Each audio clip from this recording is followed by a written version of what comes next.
ವಿಶ್ವ ಆಡಿಯೋ ದೃಶ್ಯ ಮತ್ತು ಮನರಂಜನಾ ಶೃಂಗಸಭೆ ವೇವ್ಸ್ ಮೇ 1ರಿಂದ ಮುಂಬೈನಲ್ಲಿ ನಡೆಯಲಿದ್ದು, ಈ ಹಿನ್ನೆಲೆಯಲ್ಲಿ ದೆಹಲಿಯಲ್ಲಿ ಇಂದು 100ಕ್ಕೂ ಹೆಚ್ಚು ದೇಶಗಳ ರಾಯಭಾರಿಗಳು ಮತ್ತು ಮಾಧ್ಯಮ ಮನರಂಜನಾ ಕ್ಷೇತ್ರದ ಪ್ರಮುಖರ ಸಭೆ ಆಯೋಜಿಸಲಾಗಿದೆ.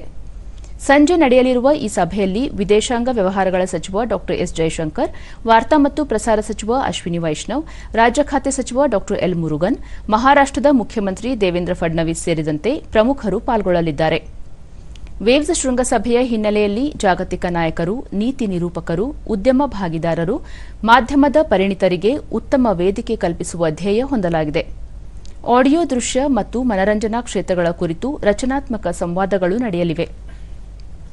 ಮೇ 1ರಿಂದ 4ರವರೆಗೆ ಮುಂಬೈನಲ್ಲಿ ನಡೆಯಲಿರುವ ಶೃಂಗಸಭೆಯಲ್ಲಿ ಮುದ್ರಣ ಮಾಧ್ಯಮ, ದೂರದರ್ಶನ, ಆಕಾಶವಾಣಿ, ಚಲನಚಿತ್ರ, animation, visual effect, gaming, comics, ಧ್ವನಿ ಮತ್ತು ಸಂಗೀತ, ಜಾಹೀರಾತು, ಡಿಜಿಟಲ್ ಮಾಧ್ಯಮ, ಸಾಮಾಜಿಕ ಮಾಧ್ಯಮ, ಕೃತಕ ಬುದ್ಧಿಮತ್ತೆ, ವರ್ಚುವಲ್ ರಿಯಾಲಿಟಿ ಸೇರಿದಂತೆ ವಿವಿಧ ವಿಷಯಗಳ ಕುರಿತು ಚರ್ಚೆ, ಸಮಾಲೋಚನೆಗಳು ನಡೆಯಲಿದ್ದು, ಸೃಜನಶೀಲರಿಗೆ ಉತ್ತಮ ವೇದಿಕೆ ಇದಾಗಿದೆ.